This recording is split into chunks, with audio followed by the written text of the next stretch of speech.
लाल कुल है, हमारी टिकर कुल है, उनका सोर्स ही अब खत्म हो रहा है। जब डीप हो गया है, कुदरती बात है, इंजीनियरिंग फेल हो जाएगी, फिर वो सोर्स डेवलप करना बहुत मुश्किल हो जाएगा। आप देख रहे हैं लाल कुल की हालत क्या है कि उनका सोर्स जो है बहुत डीप हो गया है। अब उन कुल्स में जो कुल्स हज़ारों हेक्टेयर ज़मीन को इरिगेशन देती है, वो आज आप देख रहे हैं उनका सोर्स जो है ख़त्म हो गया है, डिप्लीट हो गया है। मैं एडमिनिस्ट्रेशन से गुजारिश करता हूँ आपके इस चैनल के माध्यम से कि वो इस पे रोक लगा लें, ताकि आने वाली नस्ल जो है वो परेशान न हो जाए। तो इन्हीं अल्फाज के साथ आपसे गुजारिश करता हूँ कि आपने जो प्रोग्राम बनाए हैं, आपकी आवाज़ जो है दूर दूर तक पहुँच जाती है, दूर दूर तक हर एक ऐवान तक पहुँच जाती है। उम्मीद करते हैं कि ये जो हम मैसेज दे रहे हैं ये हर एक ऐवान तक पहुँच जाए, और इंशाल्लाह उम्मीद करते हैं कि इससे जो रिज़ल्ट आएंगे वो नफ़ा बख्श रिज़ल्ट आएंगे। अस्सलाम वालेकुम। कैसे जज़ब करे ज़मीन में, कैसे ग्राउंड वाटर जो है रिचार्जिंग ज़्यादा से ज़्यादा हो जाए, ये एक एक्टिविटी है। दूसरी एक्टिविटी है कि उससे भी जो सरप्लस पानी है उसको कैसे हम डाइवर्ट करें फार्मर की खेत।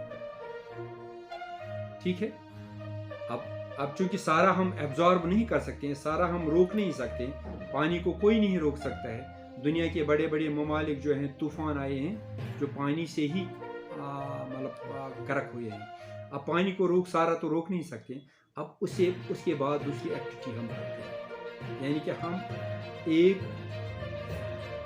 इरिगेशन माइनर को उस नाले के साथ जुड़ते हैं, एक गली के साथ, वहाँ से एक कंटूर लेवल पे, ठीक है, एक डाइवर्शन ड्रेन या इरिगेशन माइनर उठा लेते हैं। उस इरिगेशन माइनर को हम लोगों की खेतों तक ले जाते हैं। जब ऊपर से पानी आता है, चाहे ग्लेशियर वाटर हो, चाहे सरफेस रेन वाटर हो, रन ऑफ वाटर हो, वो उस माइनर थ्रू से हमारे ज़मींदारों की खेतों तक चली जाती है।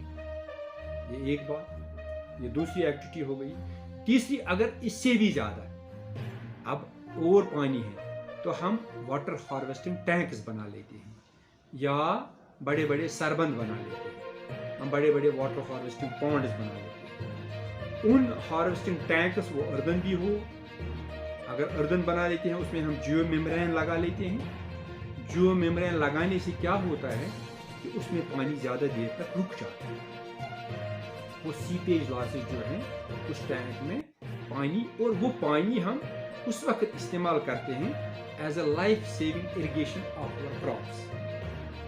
हर एक क्रॉप को एक क्रिटिकल स्टेज ऑफ ग्रोथ होता है, जिस वक्त उस क्रॉप को ज़रूरी पानी देना होता है। जैसे हमारा मेज़ है, उसमें भी 2-4 स्टेज ऐसे हैं जब उसको पानी चाहिए, चाहे वो बारिश की सूरत में आए, चाहे हम अपने वाटर हार्वेस्ट टैंक से निकाल के उस फसल को दे दें। उसमें एक तो जब जर्मिनेशन से पहले ज़मीन में पानी होना चाहिए ताकि ये जर्मिनेट हो जाए, एक स्टेज है।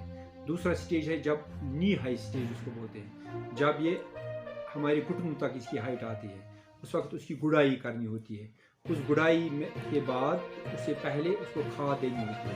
उस वक्त इसमें मॉइस्चर होना बहुत ज़रूरी है। उसके बाद जब इसका वो सिलिक आता है, जब कॉप बनना शुरू हो जाता है, ठीक है, उस वक्त भी इसमें पानी देना होता है। यानी कि 2-3 स्टेज ऐसे हैं। अगर इन 3 स्टेज में हम अपने मक्की की खेती को पानी देने में कामयाब हो गए तो उसमें यील्ड पोटेंशियल, अगर उसमें 50 क्विंटल पर हेक्टेयर है तो कोई कमी नहीं आ सकती। सीधे ऐसे ही हमारी दाल की खेती है। यहाँ आप देख रहे हैं, यहाँ सालों पूरे 6 महीने को हमारी खेती में, 3 महीने 4 महीने को हमारी खेती में पानी रहना चाहिए। आप पंजाब जाएंगे वहाँ भी दाल की खेती होती है, आप यूपी जाएंगे वहाँ भी दाल की खेती होती है, वहाँ भी इसके सिर्फ क्रिटिकल स्टेजेस पे वो पानी देते हैं, यानी कि क्रिटिकल ग्रोथ स्टेजेस। जब इसमें पानी देना बहुत ज़रूरी बात, क्रिटिकल स्टेज पे इसमें पानी आ गया तो इसके ईल्ड पे, इसकी पैदावारी सलाहियत पे, इस वैरायटी की, इस क्रॉप की पैदावारी सलाहियत पे कोई कमी आती नहीं। ये एक वाटर हार्वेस्ट टैंक का काम है। ठीक है। अब चक डैम्स का एक तो रिचार्ज बढ़ा लेते हैं, दूसरा जो सरफेस वाटर, सरफेस मॉइस्चर रहता है। चक डैम्स, हम एक गली आती है उसको हम चक डैम, दाएं बाएं जितने खेत हैं, दाएं भी खेत बाएं भी खेत, उस नाले को, उसमें मॉइस्चर लेवल जो है वो मॉइस्चर लेवल रिचार्ज हो जाता है उस एरिया में। उस एरिया में आप देख लेंगे उसमें भी क्रॉप जो है बहुत अच्छा दिखता है जब चक डैम्स लगे होते हैं। चक डैम्स का ये एक फायदा है। अब डाइवर्शन ड्रैम्स, उसके अलावा हम एक और एक्टिविटी करते हैं। चक डैम्स भी बता दिया, वाटर हार्वेस्ट टैंक्स भी बता दिए, और diversion drams, irrigation minors from the, चाहे हम पहाड़ से कोई नाला आ रहा है वहाँ से हम उसको कैरी ऑन करते हैं ज़मींदार की खेती तक। उसके अलावा और एक एक्टिविटी हमारी बहुत अच्छी एक्टिविटी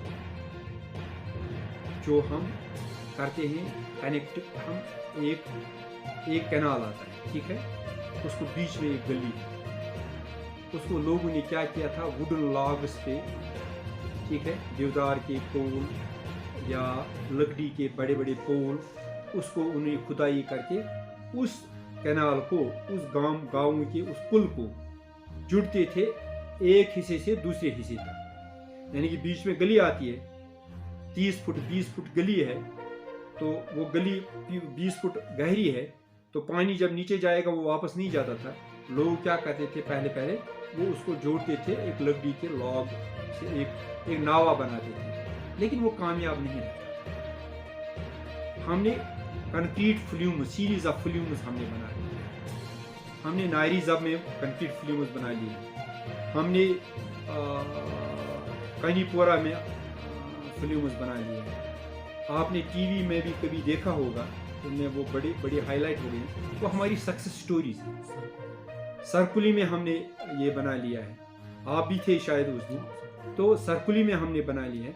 सरकुली में कितने लोग खुश हो गए, तकरीबन 200-300 हेक्टेयर के करीब जो है वो ज़मीन जो है उससे मुस्तफ़ीद हो गई। लोगों के पास खाने को पीने को पानी नहीं मिलता था, आज आप लोग देखेंगे वहाँ पानी पीने के लिए वो उसको पुल पे जाते हैं, वो सीधे ग्लेशियर से आता है, तो उनके खेतों तक, उनके घरों तक वो कैनाल जो है पहुँच गया है। उनके घरों से गुजरते हुए, उनके खेतों से गुजरते हुए बहुत 2-3 मील जो है फासला है, 5-5 6-6 पंचायत हाल के उसमें जुट गए।